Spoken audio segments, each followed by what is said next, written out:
Meanwhile, the government shutdown looming, with Congress still in the throes of debate. Let's dive deeper into what this means for the U.S. economy and looming deficit concerns. Joining us now in studio, I'm pleased to say we have Natasha Sarin. She is the president and co-founder of Yale University's Budget Lab. Great to see you in person, Natasha. So happy to be here. Thanks for having me. So let's talk about the economic consequences here, because when you talk about the shutdown in the context of the financial markets, a lot of investors and analysts tell us not to worry about it. But when it comes to the actual GDP impact and other matters, what does even a short shutdown mean? So a sort of general shutdown, it's always struck me, by the way, as so strange as an economist that this is the way that we fund the government. Because imagine if corporations funded themselves this way, that every year they wouldn't know whether they would be able to keep workers on staff that they had hired previously because they wouldn't know what types of funding sources would be in place. So it's like a weird way to run a rodeo, but it's the way we run our rodeo. And so regularly scheduled, we have these conversations about shutdowns and their potential impacts. And we know that there's a whole slate of disruptions that happen even in normal shutdowns. So it's stuff like people are not going to be able to, they've planned trips to national parks or museums and aren't going to be able to take those trips. And so the follow-on effects of the lack of economic activity that you're not going to see as a result of that is going to spill over. You also know that workers are going to be furloughed, and even those who are asked to maintain and continue in their roles are going to not be able to see paychecks for the work that they're doing over the course of the shutdown period. And we know that that's disruptive. But we also know that we're in almost sort of more disruptive than normal times with respect to a shutdown. Yeah. Because we're seeing the administration say that they're kind of using this as a moment to try to cut the size of the government writ large, which is going to have longer term repercussions. Well, that's what I'm curious about too. I mean, having covered several shutdowns in the past, there was always this sense of certainty. The idea that it was going to be temporary, the idea that if you were furloughed, you were still going to get your pay.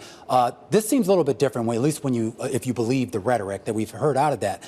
How do you sort of quantify the potential impact of actually people either losing their jobs or, more importantly, at least just losing the pay for whatever stretch of time that the government is gone? And it's losing those jobs, but it's also, again, if you're listening to some of what we're hearing, it's also programs writ large or benefit programs writ large being scaled back as a result of the shutdown, almost providing an impetus to do that kind of work.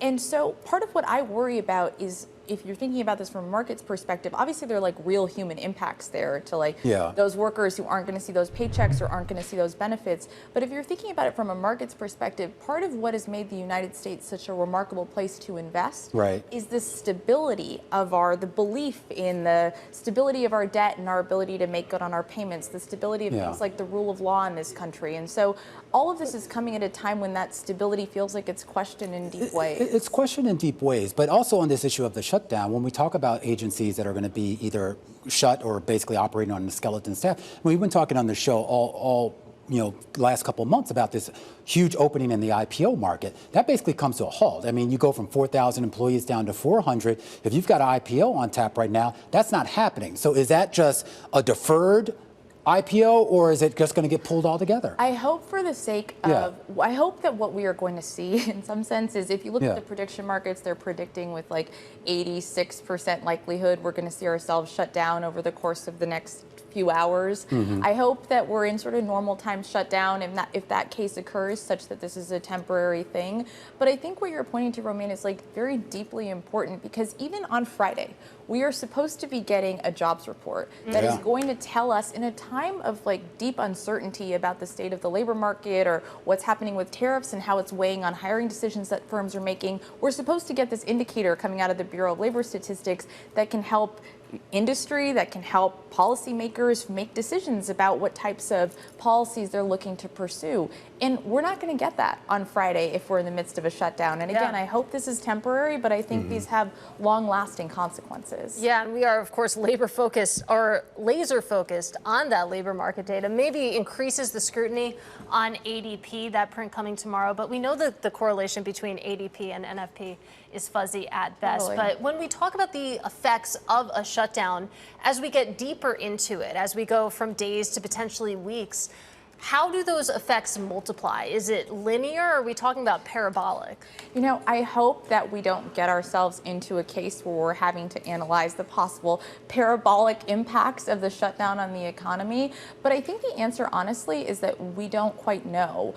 To your point before, what investors and industry experts are telling you is kind of like, shutdown, don't worry about it. But what I worry about when I hear that is they're thinking about the types of shutdowns that you've spent your careers covering, where you weren't talking about long-term disruptions to the way that the government functions or the types of benefit programs that exist or the federal workforce writ large. Yeah. And so I just think we're in kind of dangerous, uncharted times, and it's too soon to tell, and I hope we don't get there with respect to some of those potential repercussions. Natasha Sarin is the president and co-founder of Yale's Budget Lab. We should point out here at almost 5 p.m. here in New York City.